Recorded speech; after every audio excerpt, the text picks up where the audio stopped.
Hello and welcome back. क्या आप लोगों को पता है जब दुनिया दो हिस्सों में बांट चुका था, जब यूएसएसआर ईस्टर्न वर्ल्ड को कंट्रोल करना चाह रहे थे और at the same time western world को अमेरिका ने कंट्रोल करना चाह रहा था, उस समय दोनों शक्तिधर राष्ट्र ऑलमोस्ट दोनों के पास आ चुके थे। लोगों के पास एक डर था कब न थर्ड वर्ल्ड वॉर शुरू हो जाए, और इसी के साथ जब सेकेंड वर्ल्ड वॉर खत्म हो गया था, दोनों ये शक्तिधर राष्ट्र आपस के भीतर, अपनों के भीतर एक कंपटीशन के साथ आगे बढ़ रहा था, कौन इस दुनिया को नेक्स्ट डोमिनेट करने वाला है। और इसी समय आते हैं एनपीटी। इसका मतलब होता है नॉन प्रोलिफिकेशन ट्रीटी। इसका मकसद एक ही था, जैसे दुनिया और तीसरा विश्व युद्ध ना देखे।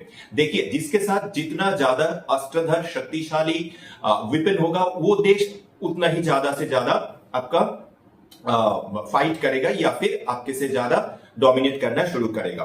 तो एनपीटी, जिसको नॉन प्रोलिफिकेशन ट्रीटी बताया जाता है, actually it came into being in 1970। 1970 में एनपीटी को लागू हुआ था और ये साइन हुआ था 5 शक्तिधर राष्ट्र के साथ, जो देश आज आप देखते हो यूएनएससी का परमानेंट सिक्योरिटी काउंसिल का मेंबर्स है, जैसे USA, USSR, I mean today's Russia, China and France. Now what was NPT? NPT का मतलब यही था, दुनिया में न्यूक्लियर वेपन को हमको आगे नहीं बढ़ाना है। आपको पता है यूरेनियम, थोरियम, ये जो रेडियो एक्टिव एलिमेंट्स होता है, जो न्यूक्लियर वेपन बनाने के लिए काम होता है, तो इसको लेकर हम आगे और नहीं काम करेंगे या फिर न्यूक्लियर वेपन नहीं बनाएंगे, right. Next, promoting peaceful nuclear energy uses. देखिए, न्यूक्लियर एक सोर्स ऑफ एनर्जी होता है, जिस सोर्सेस को लेकर यूज करके हम सिर्फ वेपन नहीं और भी अच्छा काम कर सकते हैं। हम इंडस्ट्री को आगे ले जा सकते हैं, हम कन्वेंशनल जो एनर्जी है उसको बंद करके हम न्यूक्लियर एनर्जी को यूज कर सकते हैं, जो हम लोगों को बहुत easy to easy daily uses का एनर्जी के बारे में ऑल्टरनेटिव सोर्स दे सकते हैं। तो हम उस क्षेत्र में न्यूक्लियर एनर्जी को यूज कर सकते हैं। इसके साथ एडवांस डिसआर्मेंट। डिसआर्मेंट का मतलब होता है you have to leave your arms, क्योंकि ऑलरेडी पता हो चुका था after the second world war the condition of Hiroshima and Nagasaki.